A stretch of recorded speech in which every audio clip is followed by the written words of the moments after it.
Good morning everyone. आज हम लोग स्पेशल लाइब्रेरी के बारे में जानेंगे। स्पेशल लाइब्रेरी नाम से ही पता चल रहा है कि स्पेशल लोगों के लिए है। विशिष्ट पुस्तकालय विशिष्ट लोग के लिए होता है। विशिष्ट प्रकार की यहाँ सामग्री होती है और विशिष्ट प्रकार का सेवा दिया जाता है। स्पेशल लाइब्रेरी का जो वित्तीय स्रोत है वो कहाँ से है, ये क्वेश्चन पूछा जाता है। तो ये पैतृक संगठन या पैतृक संस्था, जिसको पेरेंट बॉडी कहते हैं, पेरेंट इंस्टीट्यूशन कहते हैं, वो आपको आंसर देना पड़ेगा। जैसा कि पब्लिक लाइब्रेरी जन ग्रंथालय के लिए लाइब्रेरी सेज उसका वित्तीय स्रोत है। जैसे यूनिवर्सिटी ग्रांट कमीशन सोर्स है, फाइनेंशियल सोर्स कॉलेज और यूनिवर्सिटी लाइब्रेरी के लिए इस तरह का प्रश्न पूछा जाता है। स्पेशल लाइब्रेरी के श्रेणी में जैसे लाइब्रेरी फॉर ब्लाइंड कहाँ है, तो देहरादून में है, ये आपको याद रखना पड़ेगा। उसी प्रकार से मेडिकल लाइब्रेरी जो नेशनल लेवल का है, नेशनल मेडिकल लाइब्रेरी कहाँ है, तो न्यू दिल्ली में है, ये भी आपको याद रखना पड़ेगा।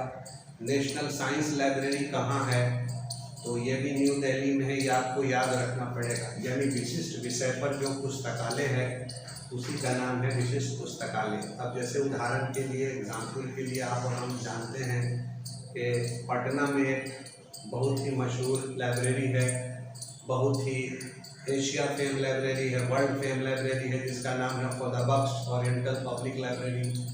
तो एक तो ये पब्लिक लाइब्रेरी के श्रेणी में आता ही है राष्ट्रीय स्तर पर, लेकिन ये स्पेशल लाइब्रेरी के कैटेगरीज में भी आता है, क्योंकि मैन्युस्क्रिप्ट जो है यहाँ का मशहूर है और मैन्युस्क्रिप्ट के लिए ये जाना जाता है।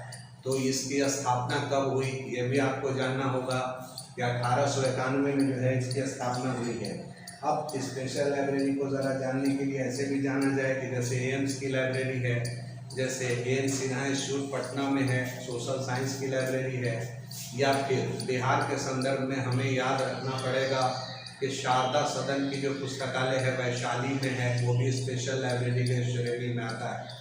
मैंने कहा अभी कि स्पेशल लाइब्रेरी में स्पेशल सर्विस दिया जाता है, क्योंकि यहाँ आने वाले जो पाठक होते हैं उनके समय का बिल्कुल अभाव होता है। जैसे करंट अवेयरनेस सर्विस, जैसे SDI सर्विस, जैसे अलर्ट सर्विस, जैसे डॉक्यूमेंट डिलीवरी सर्विस, जैसे इंफॉर्मेशन रिट्राइवल सर्विस, जैसे लिटरेचर सर्च सर्विस, ये सारे सर्विस पर एक दिन हम आपको पढ़ाएंगे, आपको बताएंगे। इससे भी क्वेश्चन आता है, इसमें से बीच से निकाल करके दे देगा और बता देगा। आपसे पूछा जाएगा कि ये बताइए इनमें से कौन सर्विस है, ये किस सर्विस को बता रहा है। अब इसमें जब आप जानिएगा ही नहीं तो आप उसका आंसर नहीं दे सकते।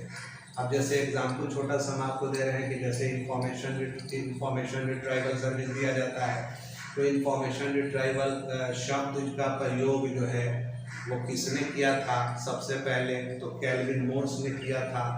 कब किया था, तो 1950 में किया था। फिर इंफॉर्मेशन रिट्राइवल होता क्या है, इस पर एक अलग हम वीडियो आपके लिए बनाएंगे जो बड़ा यूजफुल होगा।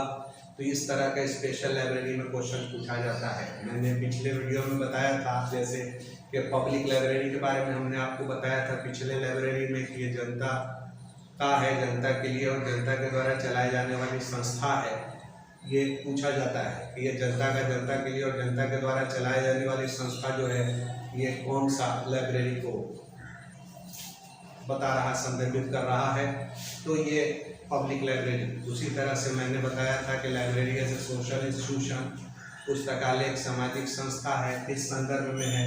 तो पब्लिक लाइब्रेरी के लिए बताया था ट्रेनिंग स्कूल ऑफ डेमोक्रेसी या यूनिवर्सिटी ऑफ द पीपुल, ये सब पब्लिक लाइब्रेरी के लिए। पब्लिक लाइब्रेरी में एक चीज़ और जानना था कि इसका आय का स्रोत कहाँ से है, तो लाइब्रेरी सेज है। लाइब्रेरी सेज जो है, लाइब्रेरी सेज का मतलब क्या हुआ, कर। जैसे आप पानी का इस्तेमाल करते हैं, बिजली का इस्तेमाल करते हैं, मालगुजारी टैक्स देते हैं, उसी तरीके से जनता को कर देना पड़ता है। अब जब लाइब्रेरी लेजिस्लेशन हम लोग का पढ़ेंगे तो लाइब्रेरी लेजिस्लेशन में हमको ये जानना है कि कहाँ कहाँ भारत में लाइब्रेरी सेज लग रहा है और किन किन राज्यों में जो है लाइब्रेरी लेजिस्लेशन लागू है, ये सारी चीज़ जानना पड़ेगा। तो मैंने जो आज बताया आपको स्पेशल लाइब्रेरी, इसमें मुख्यतः जो दिमाग में रखना है, याद करना है कि इसके आय का स्रोत जो है वो पेरेंट बॉडी है, और लाइब्रेरी शेष पब्लिक लाइब्रेरी के लिए है, पब्लिक लाइब्रेरी के लिए है। उसी तरीके से जब यूनिवर्सिटी लाइब्रेरी के संदर्भ में और कॉलेज लाइब्रेरी के संदर्भ में यूजीसी है, ये क्वेश्चन आता ही है, बराबर आता है। तो आज हम यहीं तक। अगर वीडियो अच्छा लग रहा है तो सब्सक्राइब कीजिएगा। Thank you very much. जय हिंद।